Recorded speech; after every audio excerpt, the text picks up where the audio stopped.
warahmatullahi wabarakatuh. Perkenalkan, nama saya Muhammad Haikal Fikri dari Prodi Rekayasa Perangkat Lunak. Kami mengerjakan UAS yang kami bahas saat ini adalah materi reengineering, yaitu yang pertama pembahasan 1 introduction, yang kedua proses bisnis reengineering, yang ketiga rekayasa ulang perangkat lunak, yang keempat restrukturisasi forward.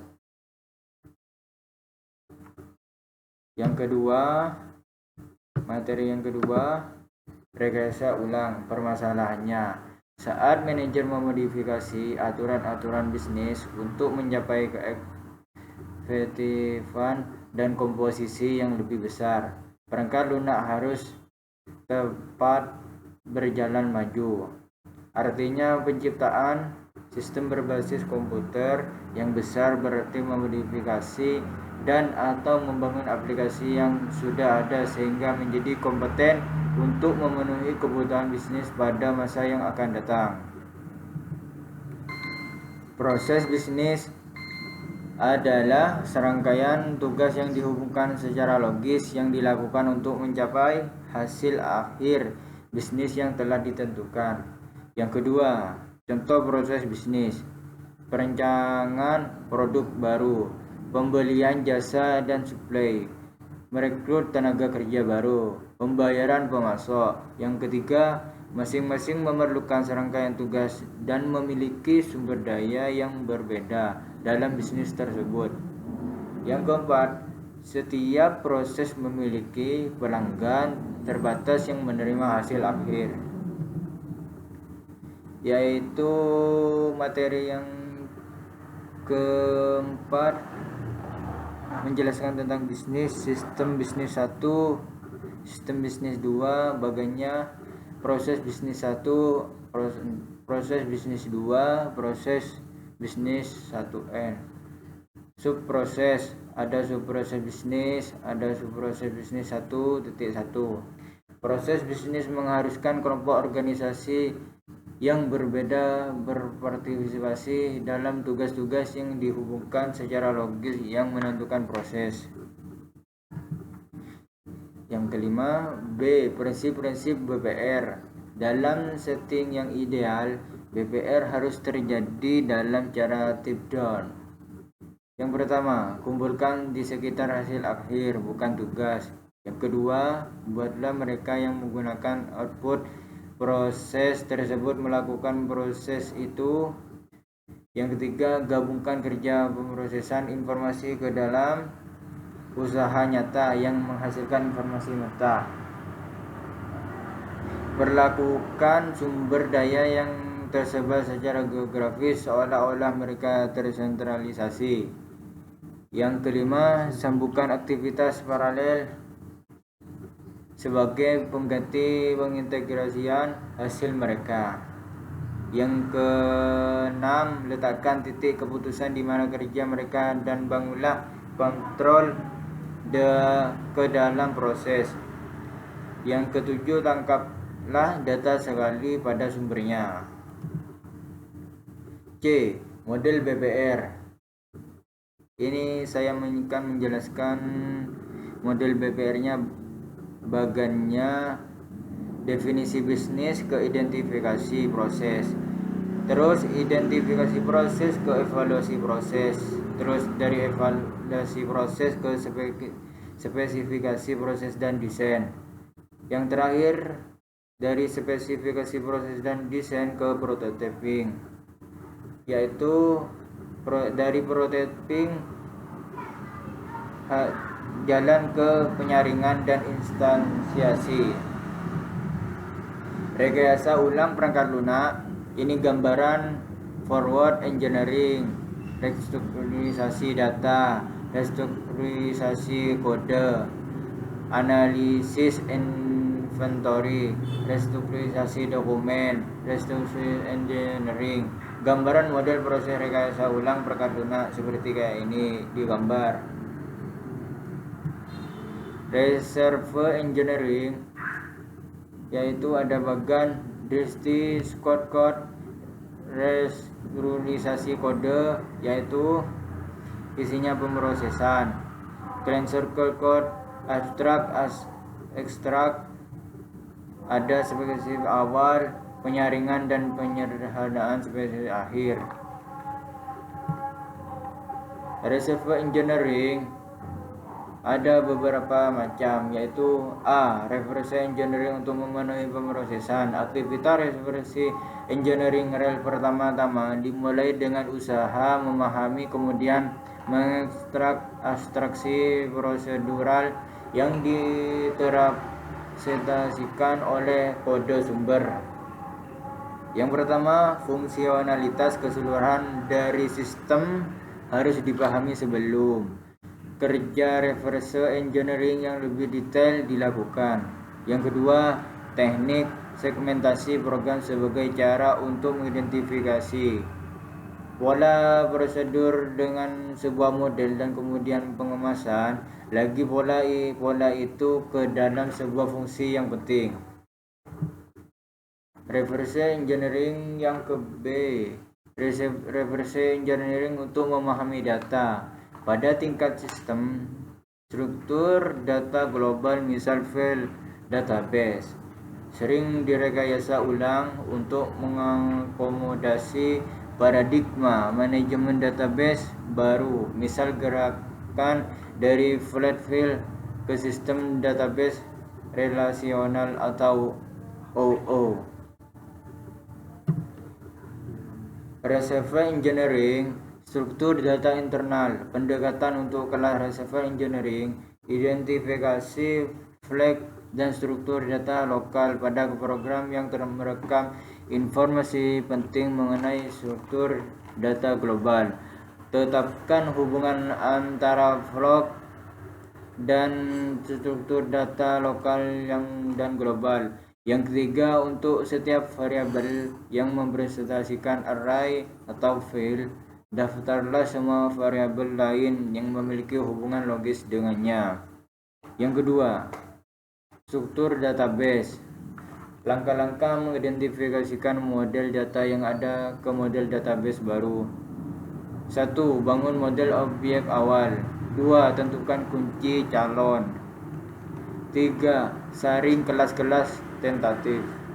Yang keempat, definisikan generalisasi. Yang kelima, temukan hubungan.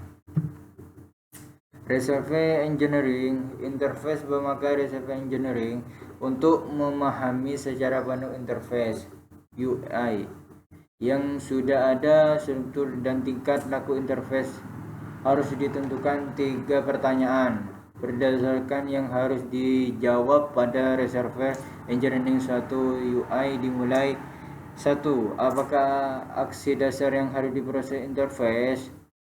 Yang kedua, apa deskripsi respon perilaku sistem terhadap aksi? Yang ketiga, konsep ekivalensi, apa yang relevan di sini?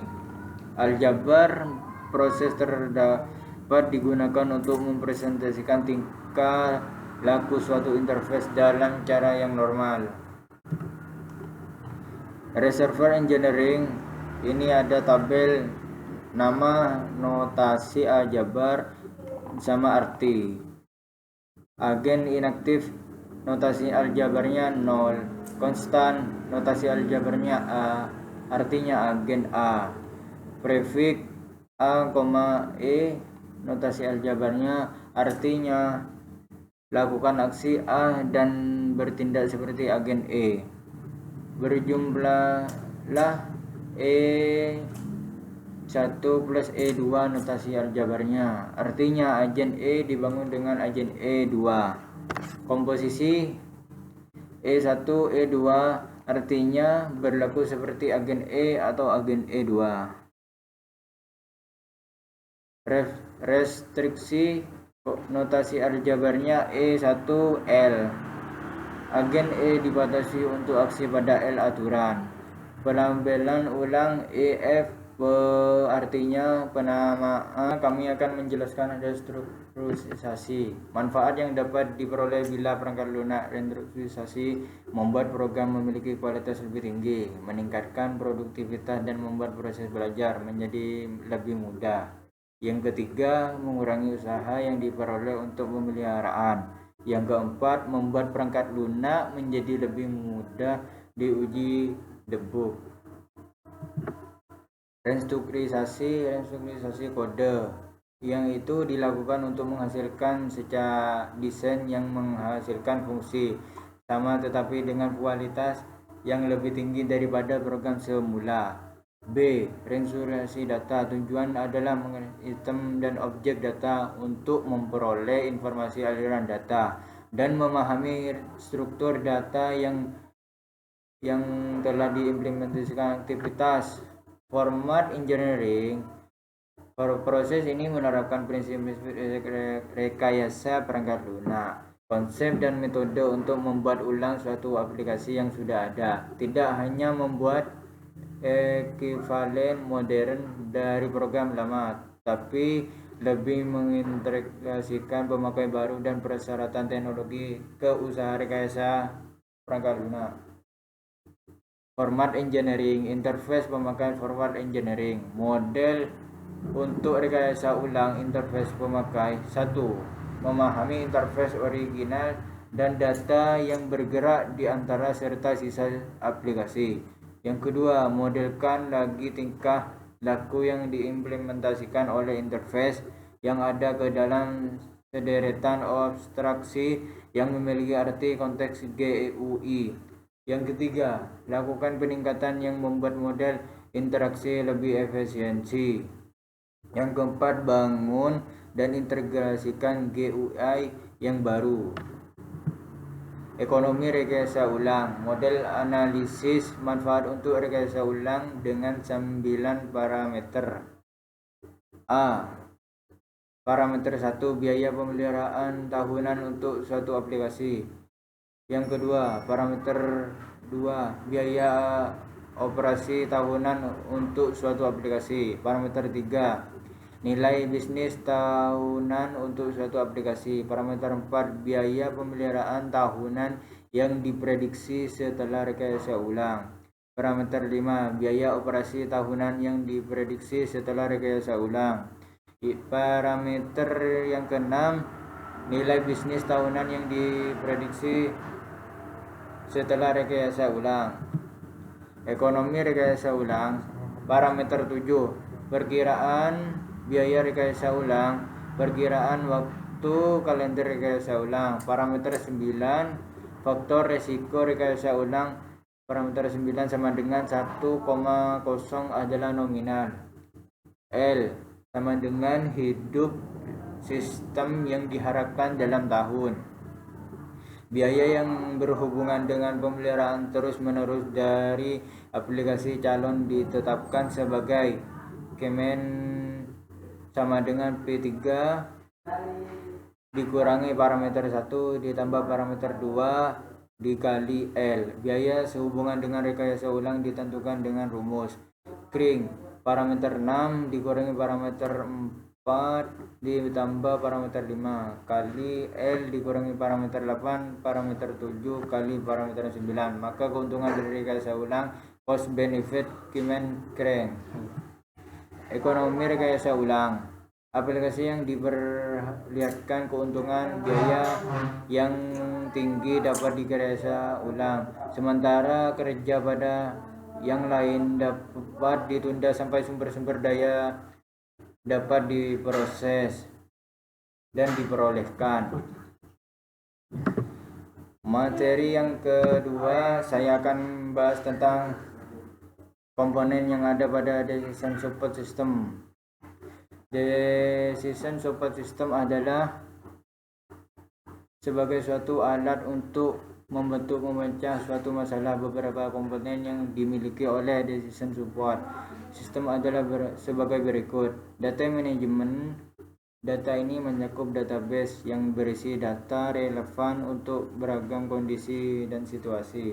Database pada komponen ini sudah diatur oleh suatu software atau perangkat lunak yang dikenal dengan istilah database management system.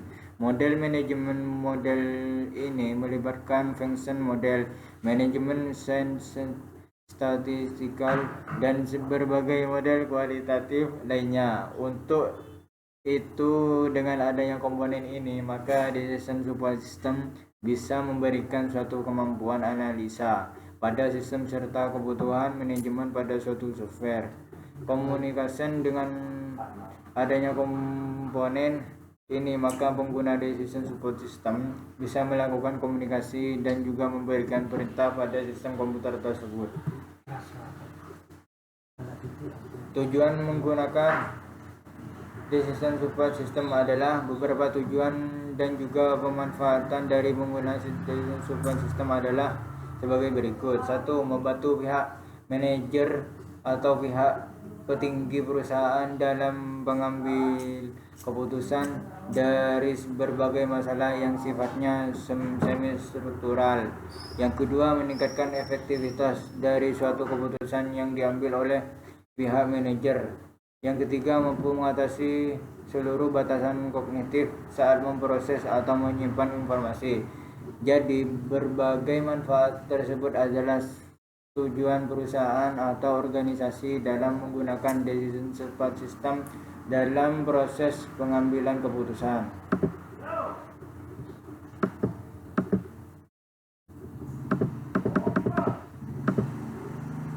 Materi karakteristik dari decision support system adalah berdasarkan penjelasan di atas, maka decision support sistem bisa ditentukan berdasarkan beberapa karakteristik. Beberapa karakteristik dari sistem support di sistem adalah sebagai berikut.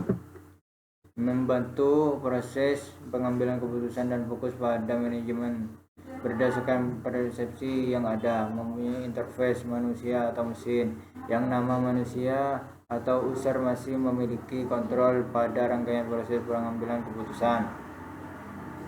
Yang ketiga, mendukung berbagai proses pengambilan keputusan pada pembahasan masalah yang lebih terstruktur, tidak berstruktur, atau yang semi berstruktur. Yang keempat, memiliki berbagai subsistem yang terintegrasi dengan sedemikian rupa dan bisa berfungsi dalam suatu kesatuan sistem yang andal.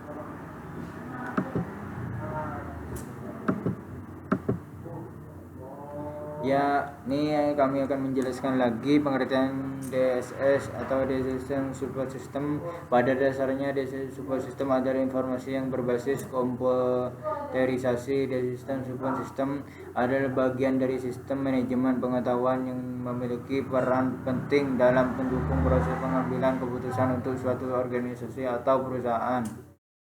Dengan adanya DSS, maka perusahaan bisa lebih mudah dalam memecahkan masalah ataupun melakukan komunikasi pada setiap masalah yang terstruktur maupun tidak terstruktur. Yang ketiga, kami akan menjelaskan materi sistem bakar. Sistem bakar expert system. Sistem bakar merupakan kumpulan pengetahuan basis pengetahuan dari beberapa pakar yang digunakan untuk memecahkan suatu masalah. Yang kedua, pada sistem bakar digunakan representasi pengetahuan berupa rule if then, sehingga suatu sistem bakar merupakan kumpulan dari beberapa rule. Keuntungan sistem bakar memungkinkan orang awam mengerti pekerjaan para ahli. Yang kedua, bisa melakukan proses secara berulang secara otomatis. Yang ketiga, menyimpan pengetahuan dan keahlian para pakar khususnya untuk mengetahui yang langka. Yang kelima, mampu mengembalikan dan melestarikan keahlian pakar. Yang keenam, memasukkan faktor ketidakpastian. Yang ketujuh, menghemat waktu dalam pengambilan keputusan. Kelemahan sistem bakar yaitu sistem bakar biasanya dipakai hanya pada bidang tertentu. Khususnya, sistem bakar dapat diorganisasikan menjadi knowledge base, bridge, rule, kaidah pemecahan masalah, prosedur, dan data interaksi yang berhubungan dengan problem domain. Yang kedua, working memory, tempat menyimpan data dari masalah yang akan dikerjakan. Yang ketiga, interface engine, mekanisme yang mencari kesimpulan dengan cara mencocokkan pengetahuan di knowledge base dan terhadap masalah yang muncul.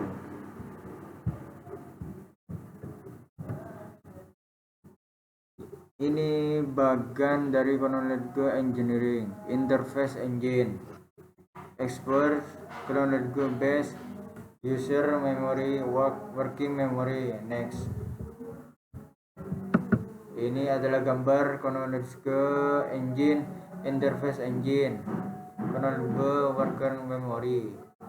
Next, pemodelan basis pengetahuan knowledge base.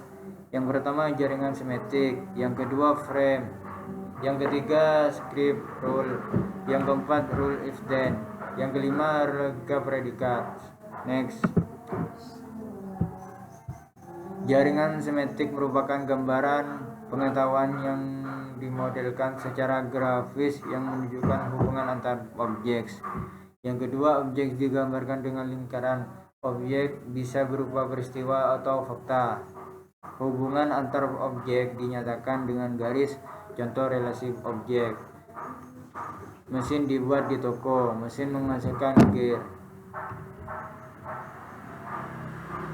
Ini tabel semetik network. Next, pohon keputusan merupakan jaringan semetik khusus yang penalaran dimulai dari atas puncak.